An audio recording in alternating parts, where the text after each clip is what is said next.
all. Host of Veritas Views, Michael McBride here. Today's episode is all about what happens when attention gets pulled in too many directions at the same time.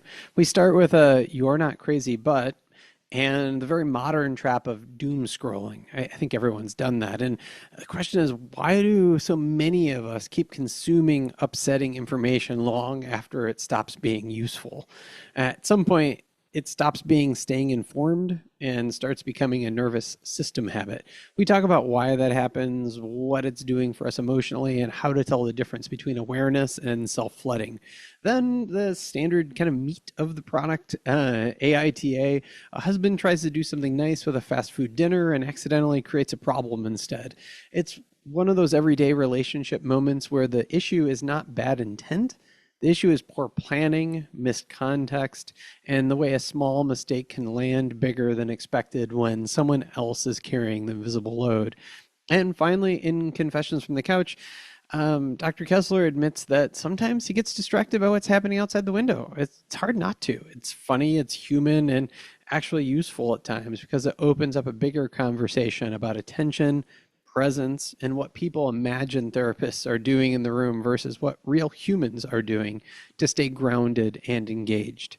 Three segments, one thread. Attention is limited, intention is not magic, and being human means managing both. Let's do it. All right, time for one of my favorite new segments, which is "You're Not Crazy, But." And this is where we try to normalize common habits, that like smart adults have, but sometimes we beat ourselves up for, or we think we're crazy about having them. Maybe we'll normalize it. Maybe not. What is it today, Michael? What do you got? So this one, in a word, is doom scrolling at night, Ooh, even when you hate it. So guilty. you're exhausted, you're anxious, and yet you're scrolling. And if you've ever been in bed, hating the fact that you're doing it and somehow unable to stop, I assume you're not broken. But I do wonder, like, what doom scrolling is about. Why it's so hard to stop it, and what some things are that like I guess I should say why it's so hard to stop it once you've started, even though Mhm. you kind of hate it as it's happening. And then how do you prevent falling down that rabbit hole again? I mean, this is a great question. The problem is doom scrolling like hits that really basic part of our brain. Mhm. And once you make a connection with a part of your brain that I don't say is underdeveloped, but the reality is it's not very sophisticated. Mhm. Once you get in that part of your brain and that starts to be activated, your prefrontal cortex, all of that lovely, higher order thinking and reasoning is out the fucking window. Mhm. So, doom scrolling particularly hits there, and it's hard to back out of it because we're not using that more elevated part of our thinking and our brain. I don't know. That's my 10,000 foot view, No, Dan. I agree with you. It is a rewarding activity that stimulates some Mhm. part of our brain. And if we're talking about the curated stuff that's aimed specifically at you, people talk about like one of my kids sent me something, and I sent them something on one of the short form media sources. They're like, "Yeah, I didn't want to look at it because I don't want to fuck up my algorithm." Um, Right. so there's an algorithm that is based on what you like, and the sophistication with which they have crafted these algorithms will send you this thing that you find very stimulated on this frequency. We'll send you this thing you find this stimulated on this frequency, and they fine tune those with the goal of keeping your. Does this sound like a slot machine to you? Absolutely. And you know the And rule of slot machines? The what's it? house always wins. Right, You're and the that product and the house is and winning. yeah, I mean they make their money off of keeping your eyes on the screen, and so they carefully craft these algorithms to feed you what you're likely to be stimulated by at differing levels, at different frequencies that are variable and that pull you in and draw you in and keep you there. Yep. So, and the more of this thing you like, you'll be fed much more of it. The less of this thing, and it's really the sophistication and complexity is there. So part of this is that it hits this part of our brain that's really hard to move away from, and part of it is that it's designed to do that as well, Right. and it's very hard to pull away from. And I will also argue humans are wired to be problem solvers, right? This is part of what we do Mhm. with these Mhm. extraordinarily big brains that we have. And in order to do that, we have a bias toward negativity. We have a Yep. bias toward finding problems. People always come in and say to me, like, I think I'm just such a negative person because, I always find, the reason why this won't work or, that kind of thing. But like my first intervention there is to normalize, of course, this is your brain doing what it's been designed to do. We have to remind ourselves to to find the good things is why good things and gratitude practice is something that Mhm. we will talk about in advice because that's not what your brain is wired for. Yeah. Survival is dependent on you finding a problem and avoiding it so that you don't die and your species doesn't die out. We need this part Yeah. of our evolution, so it's not you being broken. This is your brain taking over and doing what it's supposed to do. And sometimes what we have to do there is then create for ourselves external limits, Yes. because it is very hard in the moment to break away from it. Whether that's a setting on your phone that doesn't allow you to go past a certain amount of time, or something where but it can be really hard, Yes. and Well, we because can there's no lose more bottom time. to it. There's no Yeah, end. no, there isn't, and we can lose more time than we think we're going to. Yeah, the amount of Mhm. the amount of content out there is staggering, um, and we're probably going to be able to find stuff that interests us even without searching, because again, the stuff that interests us finds us. Yes.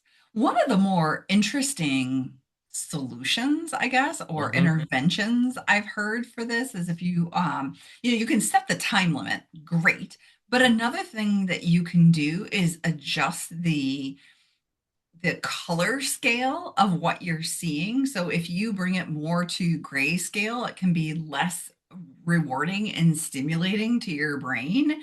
And that can help just But I decrease want that. it to be rewarding and stimulating. I know, but if you're trying to get out of the doom scroll, that making it less pleasing to the eye might Hmm. be helpful, which Yeah, is interesting. I've had clients set a timer. If I'm going to go on my social media, whatever, I'm going to set a timer. I'm not reading, I'm not going to be on it more than 20 minutes because, to your point, like, time goes by in a blink of an eye. So yeah. an external timer or reminder to get off is also And I helpful. will say that where it's especially problematic is in the bed space, Yes. because this is so incredibly stimulating. And within the bed space, what we want to do is reserve that bed space for sleep and intimacy.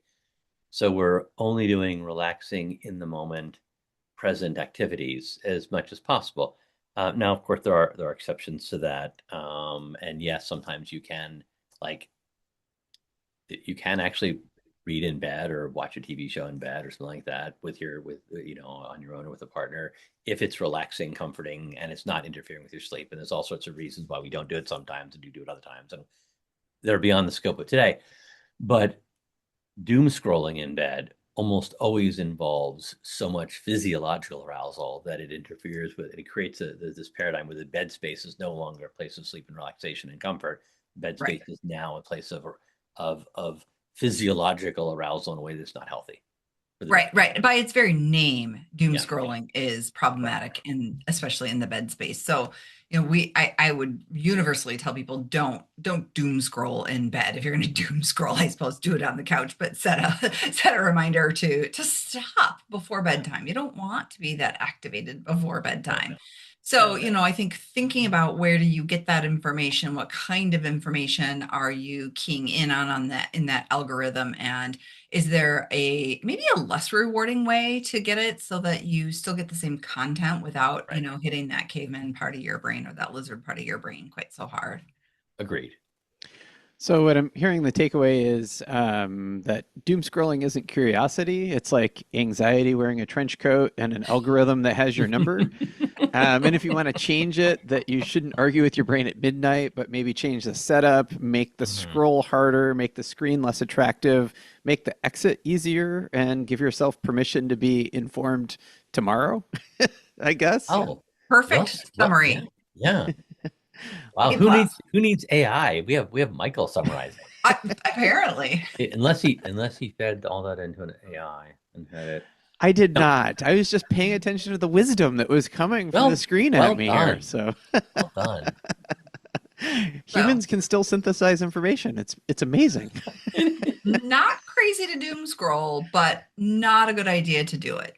Yeah, How's that? The original question, am I crazy? No. agreed. This is your brain Agreed. doing what it does. But Agreed. we can step around that in really Right. smart, thoughtful ways. Awesome. Thank you both. Hey Dan, how many people do you get in your office a week just telling you that they've not had time to fix their sleep and they don't know how to go about it. The stuff that they've done hasn't worked. Yeah, and so many people come in saying nothing works for me. Nothing works. I'm coming in as a last ditch effort. And the problem with that is they haven't tried the thing that actually does work. They've tried all the things that we know don't work. Yeah, I think a lot of times people are looking for the fix for tonight. And while this is a fast treatment, it's not that fast. Yeah, I mean, CBTI is incredibly successful. It helps between 80 and 90% of people to sleep really well most every night. But it does take a few weeks to begin taking effect, and most people sleep worse before they sleep better. And that's different than anything else folks have ever done to try to sleep better. Most all sleep treatments are very much focused on we're going to get you to sleep tonight. Yeah. And when people come in to see us, we're like, we're going to help you sleep great, like in a month or two, and then the rest of your life. Okay, so if you are one of those people laying awake at 2 a.m. trying to solve the world's problems, come to us, check out the website. It's in the show notes, veritaspp.com, and we can help you out. Thanks for joining us for another Am I the Asshole debate here, where I've gone on the internet and found something where somebody's posed a scenario and asked essentially who's the asshole here. And that's hopefully what we'll determine. So, Dan and Gail, what we have for you today is, am I the asshole for surprising my wife with food she mentioned wanting, but not getting exactly what she wanted? Of course not. Tell me more. Wait, say that again. It's the wife in the scenario. Say that again. Am I the asshole? Let me clarify. Not in this scenario, but I mean, as the only person on this podcast who can identify as a wife. Am I the asshole for surprising my wife with food she mentioned wanting, but not getting it exactly right? So I assume like she wanted something like some sushi and you got sashimi and she really wanted a cooked roll or something like that. We'll find out what the scenario is. But I mean, right now, I'm like, No. again, we're always talking about the underlying thought behind something, and I'm struggling to ever call someone an asshole, even if the gift they buy or the thing they buy is wildly off base, if they did so with a sort of a pure heart and positive intent. You might have like, dude, you should have known better, but you're not going to be like, Well, because it lacks that mens rea, right? We talked about this Right. guilty mind, this intent to create harm. Now, if you know your wife has a deadly shrimp allergy and you brought her sushi that has shrimp in it, it may be, but that would be the intention, like right, and disregarding known information. Right. Otherwise, you're not an asshole. You just didn't execute it the way you would have hoped either, because I do think that creating this kind of gesture is hoping for it to land and be seen as romantic and thoughtful and caring and those things. All right, this is what we got. And this is a little older, so I don't know that these items are available anymore if anybody gets excited and wants to go out and try them. But this is this is the post. My wife has mentioned before that she wanted to try the Krabby Patty burger and pineapple frosty from Wendy's. So on my way home from work, I decided to surprise her. I grabbed the Krabby Patty burger for her, a chicken sandwich for myself, and 2 pineapple frosties. And since she was about an hour away, I texted her that I had a surprise waiting for her when she got home. To keep things fresh, I put her burger in the fridge and the frosty in the freezer. I even ordered her burger without lettuce so it wouldn't get soggy, figuring we could add fresh lettuce at home. When she got home, she was excited about the frosty and asked if there was a Krabby Patty too, and I told her to check the fridge. That's when she got upset because the burger was cold and I didn't get fries. She said the right way would have been waiting so that we could go together and eat it fresh, or at least putting my food in the fridge too so we could both be eating cold food because the guy ate his chicken sandwich. She also told me I expected a big thank you for gestures that are not as big as I think they are, and that I did not actually listen because she really wanted the full meal, not just the burger and frosty. was trying to do something nice, and now it feels like it landed terribly, and I'm getting blamed for this. Am I the asshole? I want to hear her side of this. Just no, here's why. Right I don't. now, I'm really annoyed.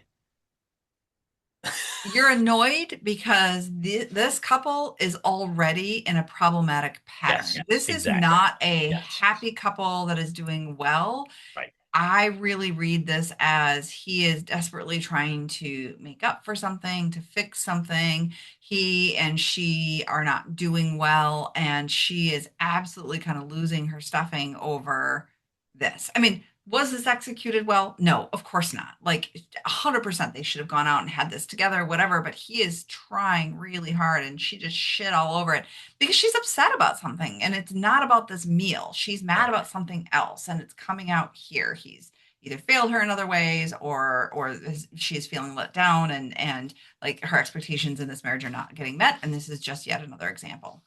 Yeah. No, I totally agree. There's got to be something more than this.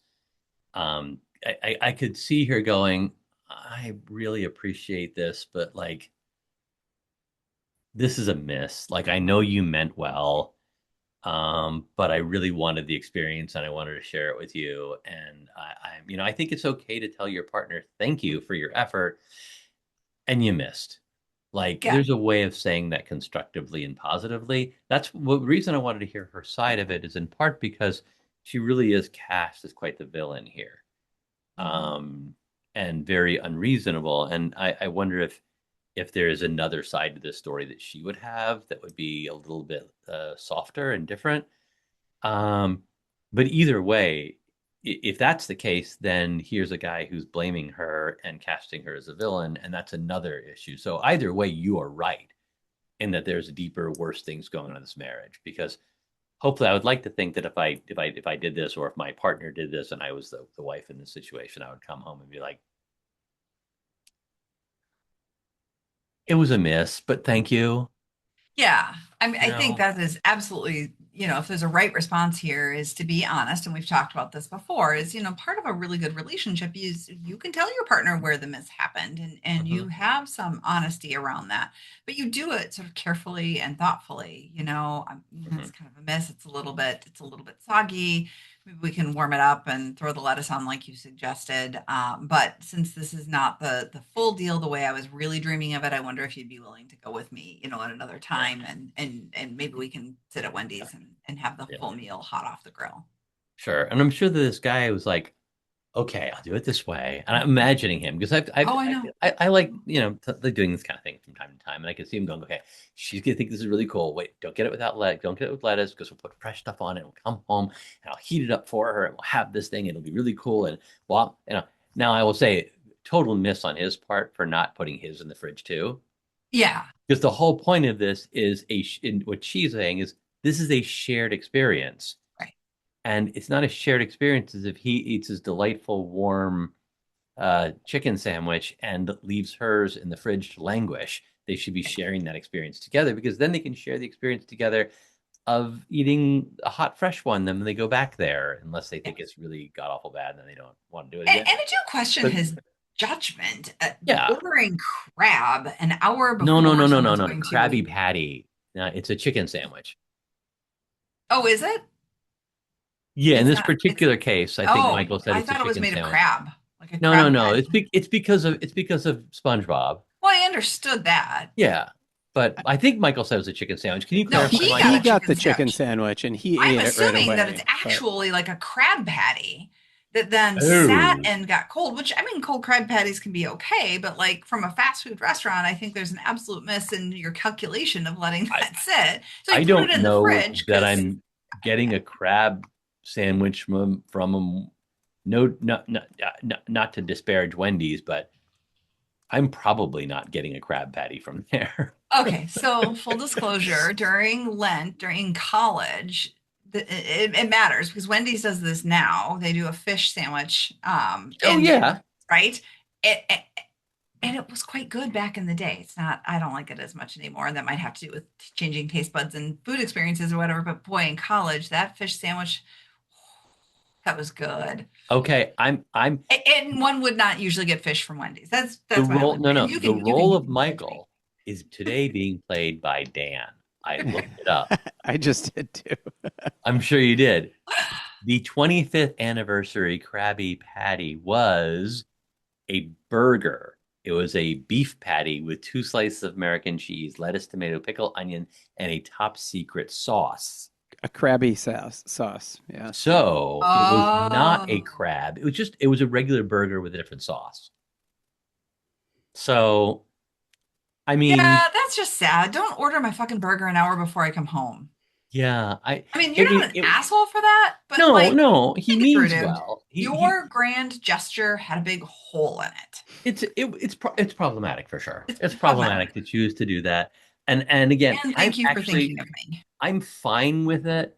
I'm actually almost fine with it if he buys the burgers and he buys the frosty and he puts 2 frosties and 2 burgers because he's getting one for himself too, which he didn't do. I misunderstood. I thought it was No, a he got a chicken chicken patty. sandwich. No, I understand that. But Yeah. if he bought Okay. 2 Krabby Patties and 2 pineapple frosties and then put them both in the fridge and then pulled them both out and warmed them both up and put extra lettuce on both, I'm actually like, oh, okay, like this is a shared Sure. experience. It's not a great choice to do that, Sure. but it's a shared experience, you know. You let him off the hook if he gets a chicken sandwich and puts it in the fridge. I, You- I'm you're I'm hyper I'm more specific about okay the with burger. it. I'm more okay with it than if he eats it and like leaves the cold stuff for her. Yeah.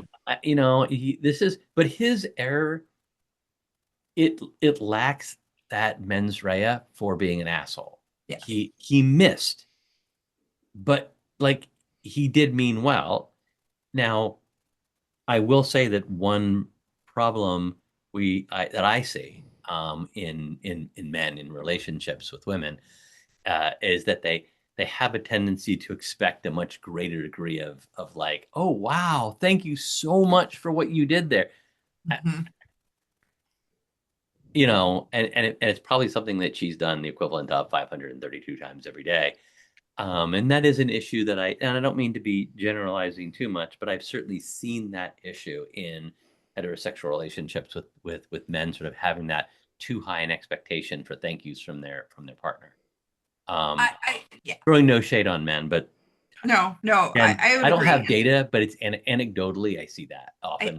There probably are data out there Yeah. about that. There But I probably also are. think, I come back to, even if she's painted as the villain here, right? And it's really Right. easy to see her in that light. However, Mhm. I've heard this woman in my office, not this woman, but women in this Right. situation, and Mhm. there's this tone of just exasperation. Like, he's not getting it, and I've Yeah. tried, and Mhm. my current complaint is I have, to interpret the emotional and romantic language for him, and I am constantly Mhm. guiding him, and and I asked for something, and I was really clear, and maybe I was really clear that my dream is to have this Krabby Patty, the full meal deal with that pineapple, whatever, slushy shake, whatever, it doesn't matter. Frosty. Frosty, thank Frosty. you. Pineapple Frosty, and this is a dream of mine.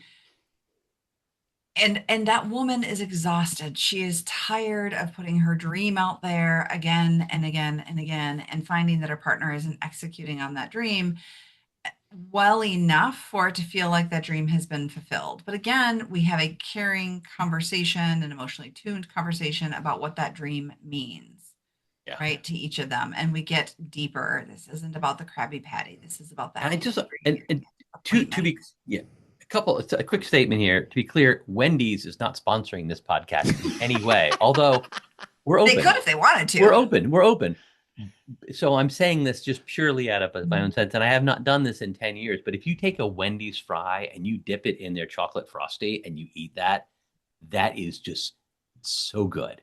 And I 10 out of 10 must recommend. Not I haven't anymore. done it 10 years because I haven't been to Wendy's in a long time because I don't eat meat nowadays.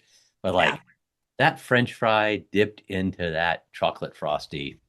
Dan, you were dreaming of that from like the 80s and 90s. That shit was amazing. It and now that was. we have changed, it's not?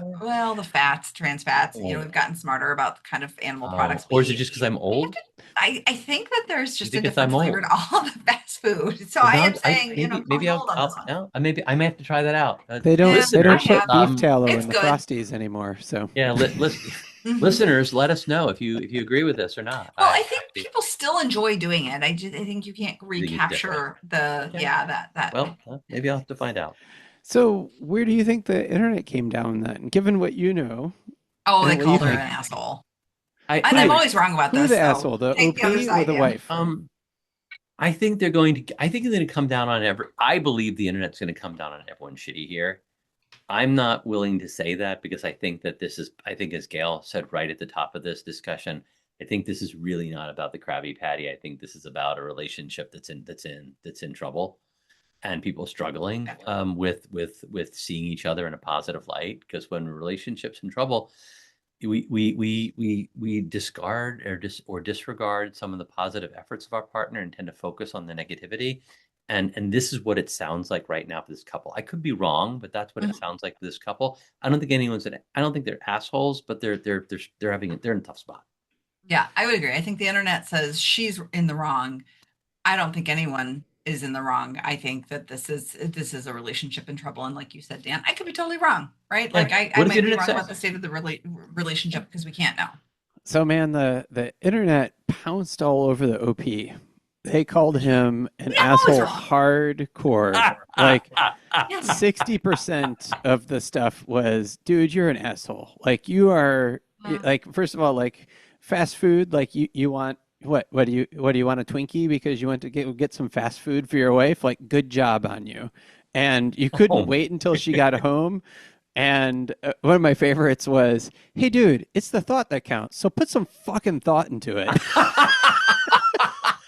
So in my head, though, he was like on his way home from work and she was on her way home. Like he didn't go out special for it. Because if he went out special for it an hour before she was getting home from work, yes, he's an asshole. Right. Yeah. No. And he really should have gone home and then gone back out. Just Right. So in my head, he was like driving home from work and it was really far away. And he stopped off at Wendy's, got all the way back home. She's not home for another hour, ate his burger. But if it was like he went out for it an hour before she's getting home and then threw her shit in the fridge, I agree with the internet then. Yeah. I don't know what the scenario actually was. So. And they did also say, like, how'd you not get fries? Like, you have to, they always say, like, do you want the meal or do you just want the sandwich? And you had to say, no, I want 2 out of the 3 things that come in the meal. Yeah. I mean, they were so angry about the fries. That is actually fair. You have to work at not getting the fries. But I can see the dude being like, you know what? Fries are really shitty warmed up. Like, there's no saving that shit. No, fries, I know. I disagree with you. I think you throw some fries in the oven and you get them heated up again. Oh, not in the oven. In the air fryer, they're fucking delicious. Fine. Yes, absolutely. But I'm assuming this guy doesn't know that. And he's like, cold fries suck. So, I'll really do him a favor. No, cold fries are terrible. Yes. Absolutely. But in this case, like he could have bought fries. You're right, Mike. I totally agree with the internet on that. Like you're right, because he has to literally decline the fries. Because if he doesn't order it as a meal and he just orders a burger, then you say, would you like a meal? It includes fries. And then you have to say, no, thank you. Fries are delicious and they will be phenomenal, but I will not get them. Or maybe he got them and ate them. Didn't tell his wife and didn't tell telling the internet on the internet because he wants to make his wife look shitty and he's the shitty one. I think the internet may have moved. Now, how does a fry taste dipped in a pineapple frosty? And it's not just pineapple; it's actually pineapple mango also, which is like you know what? I'm disappointed I missed that. Pineapple mango sounds delicious, but I have to say a fry in it, that's going to be a no for me, dog. I would try it. All right. Well, I would try it, but I wouldn't like it. You don't know that. You haven't had it yet. Okay, fair enough. I'm willing to. Well, I may never know because I haven't been to a Wendy's in 10 years, and I just lost that sponsorship opportunity. and I think this is something they did like years ago, and they're not doing it anymore. So true. So the OP did weigh back in. He provided 2 updates, which are one. They talked and he said that they would have been fine. She said, I appreciate the gesture, but I would have liked to have gotten it together. And they agreed that's a better way to communicate. Wife did try a bite of it and said it tasted just like a single, Dave's single with fancy sauce. So she didn't want to get it again, hot or cold. And then the OP, after everyone piled on him, said, okay, I'm the fucking asshole and I'll wear the hat on this one.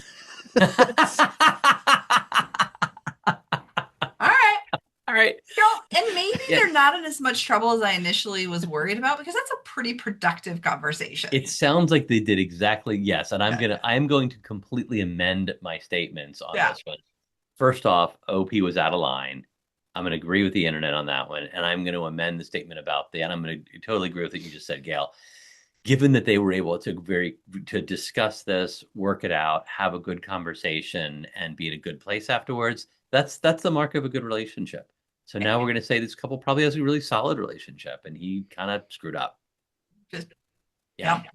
Yeah. So, this is the power of gaining more knowledge. Best of intentions, but a miss. Swing and Yeah. a miss. Well, Miss. thanks for joining us on another Am I the Asshole debate. Tune in next week and we'll see what comes up then. What a lot of folks don't realize is how closely anxiety is tied to success. That mild to moderate anxiety is really correlated with super high levels of success. Unfortunately, sometimes folks with anxiety are on that knife edge. Those really high performing, high achieving folks are on the edge of it. And then with life stresses and things, they cross that line. And now it's no longer productive anxiety, but the anxiety is like over the top and interfering with life. Yeah, no, absolutely. It's no longer just about being prepared and marshaling the resources for any given disaster eventuality. You're fatiguing your nervous system. You are on the brink of burnout. Yeah, your nervous system just can't take that. And frankly, it's not a 40-hour a week job. It's often, right, it's often 50 or 60 hours that we have keyed our nervous system to just on. That's not Yeah, workable. and a lot of these folks are like, the perception of self, accurately so, is I can do anything. I can do everything. Look at what I've done. And it's not like an arrogant look at what I've done. Not at all. It's more like I've done all of this. I can't possibly need help. And I just Well, need to muscle through it or just deal with it. yeah, well, I think it lends itself to one of the favorite things I like telling people, which is your greatest strength is also your greatest weakness. Yeah. This is what got you here. It will also be your undoing. So if you feel like you're on that knife's edge, I want you to reach out to us at veritaspp.com. We've got a link in the show notes. Yeah. We're not looking to take away anxiety. We're often looking to just bring it down back into that highly productive range so that it helps you and doesn't hurt you anymore. And now with the potentially reoccurring segment we're calling Confessions from the Couch, where we get a little peek behind the curtain into what it's actually like being a therapist and how sometimes real life intrudes at times. Dan, I think you had one that you were going to share today. Oh yeah, I mean, I work from home, and I'm seeing people across the country entirely by video. And the room I'm in is the former bedroom of our 28-year-old, and it's been remade into an office, and it looks very nice. But it's overlooking the cul-de-sac. I'm like, I get to look over the entire street, and one day You I kind of look have a great outside and view there. I do. It's terrific, actually. Yeah. But my child was outside with a friend about to do something that was a really bad idea. And I'm like, mid-session, I'm like, I am very sorry, but I need to call out the window to not do that. And they were like, okay. And I like muted myself and I got up and I leaned out the window and I'm like, don't, like, you're about to you're about to get harmed. And I came back, and fortunately the client was very gracious about that momentary break of of protocol. But working from home, it gives us many more opportunities and the occasional challenge. I wonder if they teach how to strike that balance differently in graduate school. I don't know about you, Dan, but when I was in grad school, Yeah. this was never a thing, No, right? So no. we had no training or, kind of rubric to work with. And so we're sort of pantsing it here sometimes. And I was, I went to grad school more than 30 years ago, and the kind of culture at the time, or the perception, is that the therapist should be as blank a slate as possible and bring as little of themselves into the room as possible, and really allow that space for the client to bring everything of theirs, and not to be, and I'm not necessarily a fan of that. I think our clients want us to be human beings, and I'm wondering what folks would like. Folks out there, throw some mailbag. Like, how would you respond to that kind of a thing? And if you had therapists be not disclosing enough to disclosing, like, where's the balance for you as a client? Thank you. Yeah, definitely send us that mail. And I'm sure lots of people who are working at home now, have all kinds of stories about cats or children or any number of things. Dog going wild as the mailman makes a delivery kind of thing. Any kind of All thing of that those things. happened during meetings. So yeah, let us know those stories. That was fun. So what ties this all together? Attention matters more than we like to admit. With doom scrolling, the problem is not just the content, it's the loop. We keep telling ourselves we are staying informed, but often we are feeding anxiety while calling it vigilance. At some point, more input stops being helpful and starts costing us clarity and rest and agency. In the fast food conflict, good intentions are not always enough. Caring about someone is not the same as thinking through what they need, what the plan requires, or what burden maybe they're already carrying. A lot of conflict comes from that gap. And in Dan's window confession, there's a useful reminder that attention is not a machine. It's something that we manage. Presence is not perfection. It is the repeated choice to come back. If there's one takeaway from today, it's this: being well-intended does not replace being attentive. I'm Michael. This is Veritas Views. Thanks for spending time with us. You can follow Dr. Dan Kessler at Dr. Dan Kessler and Dr. Gail McBride at Dr. G. McBride. Oh, and you can find them both at veritaspp.com. We love hearing from you, so please review us on Apple, Spotify, or, well, wherever you're listening. If you enjoyed this podcast, please review, like, and follow. Also, give it a share. This helps us reach more listeners. Credits: Tickling the Ivories, Matthew Reddington. Art, production, and design, bringing this show together with flair and finesse, Michelle Love. Recording and editing, turning chaos into something worth sharing, Michael McBride. Intro, outro, I'm Kelly Buttrick, a VO talent who just happens to be Dr. McBride's cousin. Cats, CJ, Linus, Sadie, and Griffin. Hosting by whomever lost the coin flip. Interruptions by all their children. The content of this podcast is for informational and educational purposes only and is not a substitute for professional mental health advice, diagnosis, or treatment. Listening to this podcast does not constitute a therapist-client relationship. If you believe you may be experiencing a mental health issue, please seek the assistance of a qualified mental health professional. If you are experiencing a mental health crisis, you can call or text 988 from anywhere in the U.S. to be connected to Crisis Mental Health Services.